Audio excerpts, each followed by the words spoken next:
Olá, segundo ano, já aqui de volta, gravando mais uma aula para vocês. Por conta das oscilações da internet, os imprevistos acontecem e nós temos que estar preparados aí com o plano B, né? Então, como nós temos essa ferramenta que é gravar a videoaula e disponibilizar para vocês no canal da escola, eu estou fazendo essa gravação, é importante que vocês assistam até o final. É o último sistema que nós vamos ver nesse bimestre. Então, nós vamos começar aqui o sistema cardiovascular humano. Algumas coisas eu consegui discutir com vocês na aula do MIT. O que não foi possível, eu vou tentar contemplar aqui nessa aula. Se ficar muito extensa, nós veremos em um outro momento, tudo bem? Eu comentei com vocês a função do sistema digestório e a função do sistema respiratório. Eu disse a vocês que o sistema digestório quebra as moléculas grandes, as macromoléculas, em micromoléculas, deixando os nutrientes disponíveis aí para a gente utilizar. O sistema respiratório é responsável por captar o oxigênio e o sistema cardiovascular vai ter a função, então, de transportar esses gases e também os nutrientes disponíveis da alimentação. Todo o texto que eu utilizei nesse slide está no módulo de vocês, então seria interessante que vocês estivessem com ele aberto na página 56, e tudo que eu coloquei nesse material vocês vão sublinhando, vocês vão destacando no módulo que é para uma possível revisão, caso haja necessidade. Então, vamos lá. O sistema cardiovascular, como eu já comentei com vocês, ele é responsável pelo transporte dos nutrientes que foram obtidos através da alimentação. Durante esse processo digestivo, o nosso corpo ele também produz resíduos que, se permanecerem dentro do nosso organismo, eles vão se tornar nocivos, então eles precisam ser eliminados. Então, quem faz o transporte desses resíduos também é o sistema cardiovascular.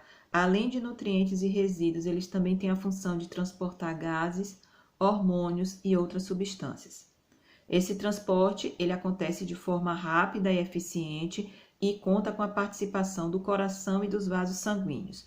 O coração, que é um órgão musculoso formado pelo miocárdio, o músculo do miocárdio, e o músculo do miocárdio ele é formado pelo conjunto de células que formam o tecido estriado cardíaco, que tem contrações involuntárias e ritmadas. Nós já trabalhamos com isso também. E os vasos sanguíneos são divididos aí em artérias, veias e capilares, cada um exercendo a sua função, onde as artérias pegam o sangue do coração e levam para diversas partes do corpo, as veias pegam o sangue do corpo e traz para o coração, e os capilares sanguíneos são vasos sanguíneos muito finos que fazem o processo também de transporte. Inclusive, nós vimos os capilares quando estudamos o sistema respiratório e eles ficam na ponta dos alvéolos pulmonares, facilitando o processo de hematose, que é o processo de troca gasosa. Essa imagem também nós já analisamos, é uma imagem do coração. Eu mostrei a vocês aí o pericárdio, que é a membrana fina que protege o músculo cardíaco, que é o miocárdio. Mostrei para vocês também essas estruturas avermelhadas aí, que formam as artérias coronárias, que nutrem o coração. Nós já discutimos isso um pouco durante a aula no MIT. E nós ficamos aqui nessa imagem, eu vou tentar explicar para vocês de forma muito prática, para que vocês não se assustem com o tanto de informação que tem aqui. O nosso coração, ele é dividido em 4 cavidades. Não só o nosso, mas a gente viu que o das aves também é muito semelhante. É dividido em 4 cavidades, 2 átrios e 2 ventrículos. Os átrios não se comunicam entre si, assim como os ventrículos. O átrio direito se comunica com o ventrículo direito e o átrio esquerdo se comunica com o ventrículo esquerdo. Essa comunicação vai acontecer entre válvulas. A válvula de comunicação entre o átrio direito e o ventrículo direito é essa daqui, que é chamada de válvula atrioventricular direita ou tricúspide, e a válvula que faz a comunicação do átrio esquerdo com o ventrículo esquerdo é a válvula atrioventricular esquerda, ou válvula bicúspide ou válvula mitral.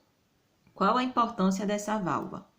Essas válvulas, elas vão impedir que o sangue ele retorne, vão impedir o refluxo do sangue. Então, quando o átrio ele contrai, ele bombeia o sangue para o ventrículo. Esse sangue do ventrículo ele não pode retornar para o átrio, é uma via de mão única, ele não tem como retornar.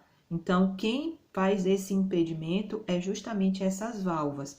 Elas vão impedir que o sangue do ventrículo volte para o átrio. Então, o sangue, ele é recebido pelo átrio, esse sangue, ele vai para o ventrículo e o ventrículo bombeia ou para as artérias ou para as veias, que é que nós vamos trabalhar quando formos ver a pequena e a grande circulação. Eu quero que vocês percebam aqui que o ventrículo esquerdo, que é esse, ele tem as paredes mais espessas. Percebam essa estruturação aqui na imagem, dá para vocês perceberem claramente. Observem aqui a veia cava superior e a veia cava inferior. Através das veias cavas é que o sangue ele chega até o coração. O sangue que chega até o coração pelas veias cavas é um sangue rico em CO2. Então, o sangue que vem do corpo para o coração é um sangue venoso, é um sangue rico em dióxido de carbono. Esse sangue rico em dióxido de carbono, ele precisa ir para o pulmão para poder realizar o processo de hematose, que é o processo de troca gasosa. Então, o CO2 vai ser expirado, vai ser eliminado e o oxigênio vai passar para o sangue. Esse sangue, ele retorna para o coração rico em oxigênio. Então, quando o sangue, ele vem através das veias pulmonares, quando ele retorna aqui para o átrio esquerdo, ele chega rico em oxigênio. Então, o átrio esquerdo recebe um sangue arterial rico em oxigênio. Esse sangue vai ser bombeado para o ventrículo esquerdo e do ventrículo esquerdo ele vai sair pela artéria aorta para ser distribuído para todos os tecidos do corpo. Então, é aí que caracteriza a pequena e a grande circulação. A pequena circulação acontece entre o coração e o pulmão. E a grande circulação, coração e partes do corpo. Então, quando o sangue ele chega até o coração dos tecidos, quando ele está voltando do corpo para o coração, ele chega rico em CO2. Esse sangue rico em CO2, ele vai para o pulmão, realiza o processo de troca gasosa, o processo de hematose, retorna para o coração agora rico em oxigênio. Esse sangue rico em oxigênio, ele entra no átrio esquerdo, passa para o ventrículo esquerdo e é distribuído para o restante do corpo através da artéria aorta. Eu vou caracterizar para vocês as veias e as artérias, como é que são as suas paredes, quem é que vai ter válvula, qual a função dessa válvula. Então, mais na frente eu vou mostrar a vocês uma imagem desses vasos sanguíneos e caracterizar cada um deles, dizendo também a sua função. O que eu quero que vocês se atentem a essa imagem é justamente as 4 cavidades, 2 átrios, 2 ventrículos, o átrio direito se comunicando com o ventrículo direito através da válvula tricúspide e o átrio esquerdo se comunicando com o ventrículo esquerdo através da válvula mitral ou bicúspide. Tudo bem? Vamos passar aqui para a próxima imagem. Essa imagem ela é mais simples. Eu vou mostrar para vocês mais uma vez como é que está acontecendo o processo de pequena e grande circulação. A pequena circulação ela está acontecendo do coração para o pulmão. E a grande circulação acontece entre o coração e o restante do corpo. Se vocês observarem nessa imagem aqui, além da válvula atrioventricular direita ou tricúspide e da atrioventricular esquerda ou mitral, vocês vão perceber também essas válvulas aqui, ó. Tô passando a caneta para vocês observarem. Essas válvulas, elas também têm a função de evitar o retorno do sangue. Então, vocês vão ter a válvula aórtica, que é essa aqui, da vermelhinha, e a válvula do tronco pulmonar, que é essa aqui, da azul. Então, essas válvulas, elas vão evitar o retorno do sangue para o ventrículo. Então, o sangue que chegou no átrio, foi bombeado para o ventrículo e vai ser distribuído para o restante do corpo, essa válvula aqui, que é a válvula aórtica, ela impede que esse sangue ele retorne para o ventrículo, bem como a válvula do tronco pulmonar. Então, esse sangue aqui do ventrículo que foi bombeado para a artéria pulmonar, para sair pela artéria pulmonar, ele não vai ser retornado para o ventrículo por conta dessa válvula que se encontra aqui. Então, essas válvulas, elas têm essa função de impedir o retorno do sangue, de evitar que ele retorne aí para o ventrículo, tá beleza? Então, observem aqui. Eu disse a vocês que o sangue que chega até o coração, o sangue que vem do corpo até o coração, chega rico em CO2. Então, o sangue que entra pela veia cava superior e inferior e chega até o átrio direito, chega rico em CO2. Esse sangue rico em CO2 sai do átrio direito, passa para o ventrículo direito. Do ventrículo direito, ele vem pela artéria pulmonar, pela artéria pulmonar e vai para o pulmão. Chegando no pulmão, ocorre o processo de troca gasosa. Esse sangue agora rico em oxigênio, ele retorna para o coração através da veia pulmonar. Esse sangue, que chegou rico em oxigênio através da veia pulmonar, ele passa para o átrio esquerdo, depois para o ventrículo esquerdo e é bombeado até a artéria aorta para ser distribuído pelo nosso corpo. Compreenderam isso daqui? O sangue que chega até o nosso coração vindo do corpo, ele chega rico em CO2. Ele sai do coração e vai para o pulmão realizar o processo de hematose e volta agora rico em oxigênio para ser distribuído pelo nosso corpo. O sangue que é rico em CO2 é um sangue venoso e o sangue que é rico em oxigênio é um sangue arterial, tá certo? Então, o sangue venoso é um sangue rico em CO2 e o sangue arterial é um sangue rico em oxigênio. Vou ensinar uma coisa a vocês aqui. De um lado, nós vamos ter somente vogais e do outro, somente consoantes. Então, do lado esquerdo, só vai correr sangue arterial rico em oxigênio. Do lado direito, vai correr sangue venoso rico em CO2. Então, o sangue que chega pela veia cava superior e inferior até o átrio direito é um sangue rico em CO2. O sangue que retorna para o coração vindo do pulmão é um sangue arterial rico em oxigênio. Tá bom? Eu espero que vocês tenham compreendido. Essa imagem, ela é um pouco mais clara aí para que vocês possam visualizar por onde o sangue está entrando e por onde o sangue está saindo. O sangue, ele sai do coração para o pulmão através da artéria pulmonar e ele retorna para o coração através da veia pulmonar. Então, a artéria, ela tem a função de pegar o sangue do coração e levar para outras partes do corpo, e as veias têm a função de pegar o sangue de outras partes do corpo e trazer para o coração, tá certo? Não esqueçam isso. A nutrição do miocárdio. Olha o que eu mostrei para vocês, ó, a estrutura, aquelas estruturas avermelhadas do coração que eu disse que eram as artérias coronárias. As artérias coronárias, elas realizam a nutrição do músculo cardíaco. Então, o transporte de sangue para o músculo cardíaco é realizado pelas artérias coronárias. Se uma dessas artérias sofrer uma diminuição do seu diâmetro pelo depósito de gordura nas paredes internas ou pela obstrução por conta de um coágulo, que a gente chama de trombo, pode ocorrer aí uma disfunção chamada de isquemia. A isquemia é a redução de fluxo sanguíneo para o coração. Então, se tem diminuição de fluxo sanguíneo, reduz também a quantidade de oxigênio. Então, a isquemia é um quadro caracterizado por conta dessa obstrução ou por conta do depósito de gordura na parede dessas artérias coronárias, que são elas que nutrem o miocárdio, que é o músculo do coração. Então, alimentos ricos em lipídio, em gordura, pode ocasionar esse processo de isquemia. Então, percebam aqui na imagem.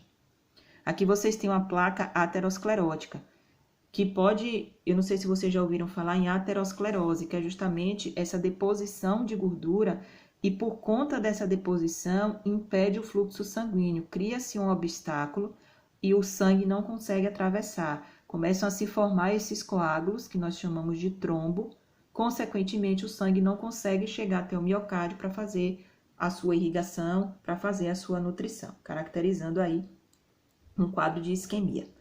Esse problema, ele caracteriza o infarto do miocárdio. Então, o infarto do miocárdio é quando esse músculo cardíaco, ele fica sem glicose e sem oxigênio. Então, sem glicose para dar energia, sem oxigênio, as células do miocárdio não conseguem produzir energia para poder realizar o seu bombeamento, para poder realizar a sua movimentação. Então, o infarto do miocárdio ocorre justamente por conta dessa deposição de gordura e ocorre o processo de isquemia, que pode agravar aí para um quadro ainda mais grave. Então, no atendimento à pessoa que está infartando, o tempo, ele é primordial. Então, o socorro a uma pessoa que está sofrendo um infarto do miocárdio tem que ser imediato para que a expectativa de vida dessa pessoa aumente, tá bom? Aqui vocês têm os vasos sanguíneos, artérias, veias e capilares. Então, percebam aqui, deixa eu tentar passar. Aqui, as artérias, os capilares, que são os vasos sanguíneos bem finos, e as veias. Percebam que as veias, elas vão ter válvulas. Vão ter aquelas válvulas parecidas com a átrio ventricular direita, a átrio ventricular esquerda, estrutura que vocês não vão perceber aqui nas artérias. Qual é a função da artéria? Pegar o sangue do coração e levar para o restante do corpo. E qual é a função das veias? Trazer o sangue do corpo para o coração. Então, essa válvula, ela vai controlando a quantidade de sangue que chega até o coração, para o coração não receber uma quantidade exagerada, não dar conta de bombear e ocorrer um problema mais grave, tá bom? Então, aqui eu coloquei algumas caracterizações. Então, olhem aqui. As artérias são vasos sanguíneos de grande calibre que retiram sangue do coração. Então, é pelas artérias que o sangue ele sai do coração e vai ser distribuído para as partes do corpo. Já as veias, elas têm um menor calibre que as artérias e possuem válvulas internas que auxiliam o sangue a voltar para o coração. Ele vai controlando essa quantidade de sangue que chega para que o coração não receba uma grande quantidade em grande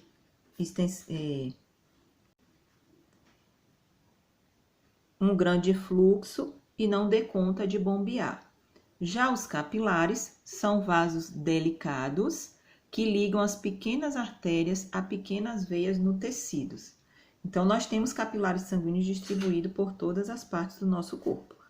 Então, eles vão ligar as pequenas artérias às pequenas veias aos nossos tecidos, para que os nossos tecidos eles sejam oxigenados e para que o CO2 seja retirado desses tecidos, retorne para o coração, para que seja levado até os pulmões e eliminado durante o processo de expiração.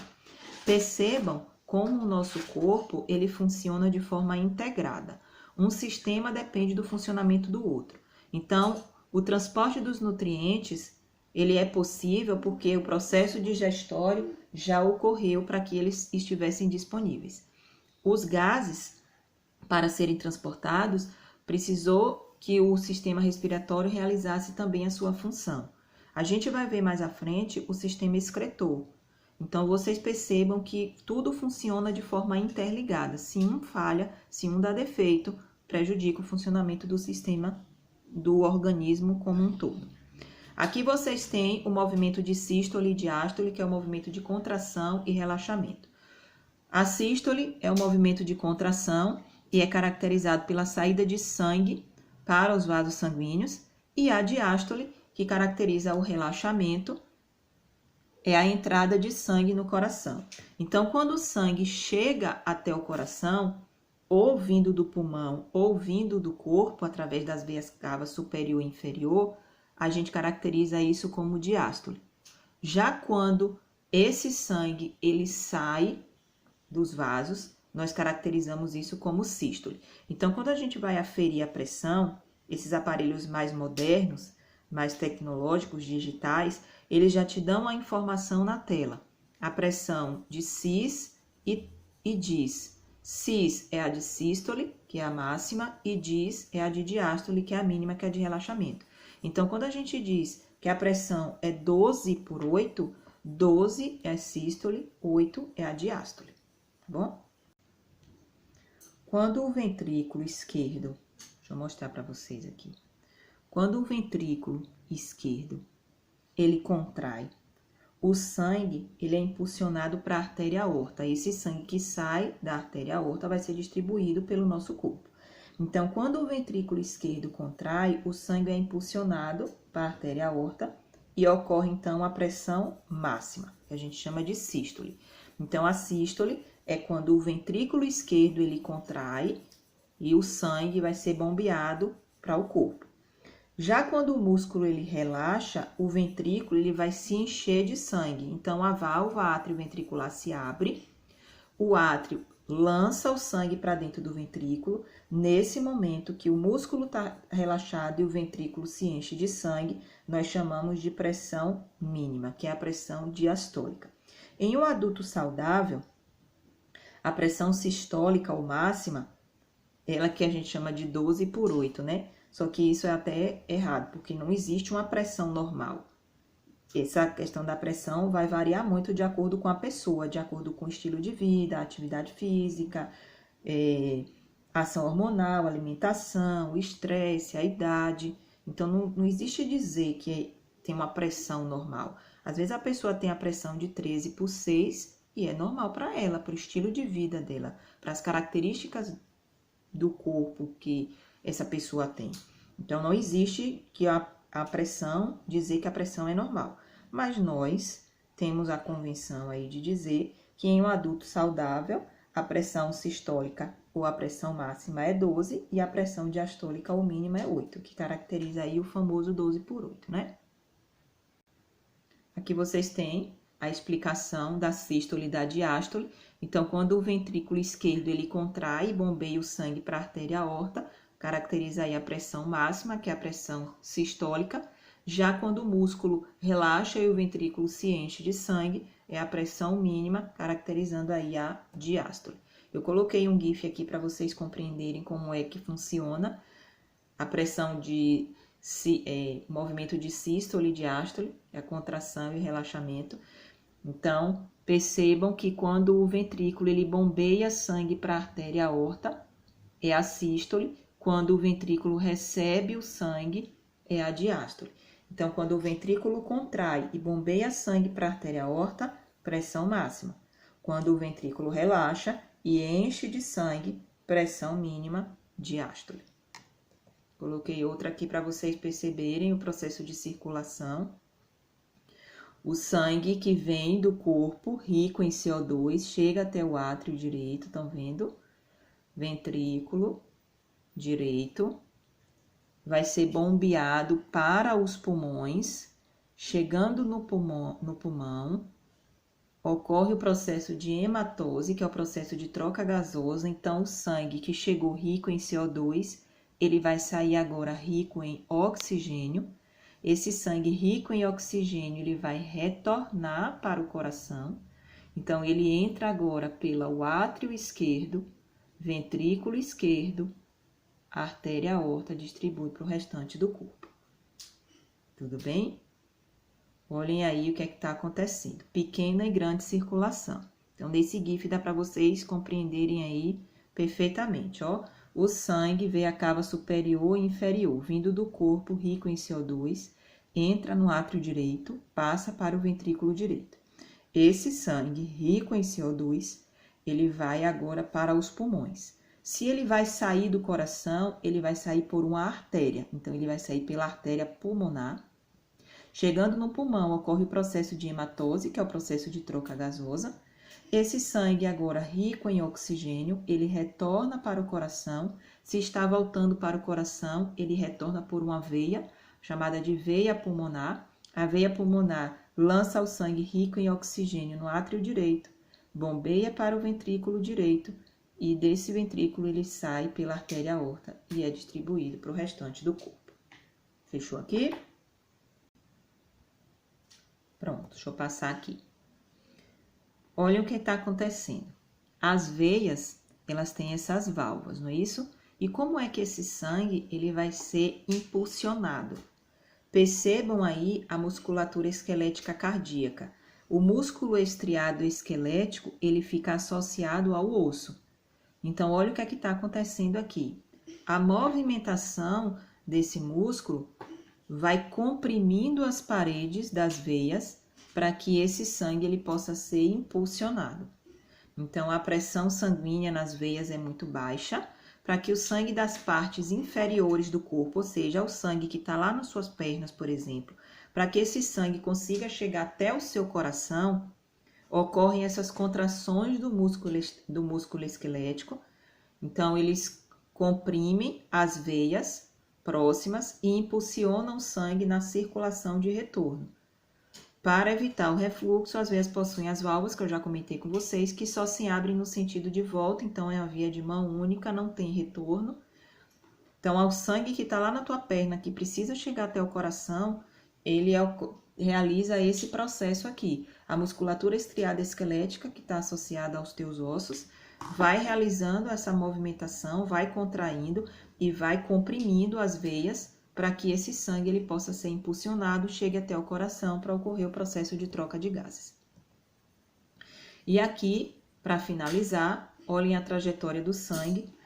O sangue, ele rico em CO2, vindo do teu corpo, ele entra no coração pelas veias cavas, superior e inferior. Esse sangue vindo do teu corpo, ele entra no átrio direito, passa para o ventrículo direito. Do ventrículo direito, ele sai do coração pela artéria pulmonar.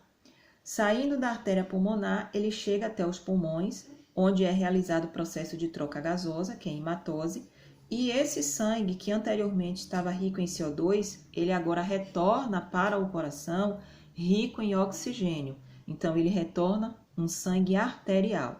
Esse sangue arterial, ele vai retornar para o coração através das veias pulmonares, entra no átrio esquerdo, passa pelo ventrículo esquerdo e é bombeado até para que a artéria aorta ela distribua esse sangue para o restante do corpo. Fechou aqui?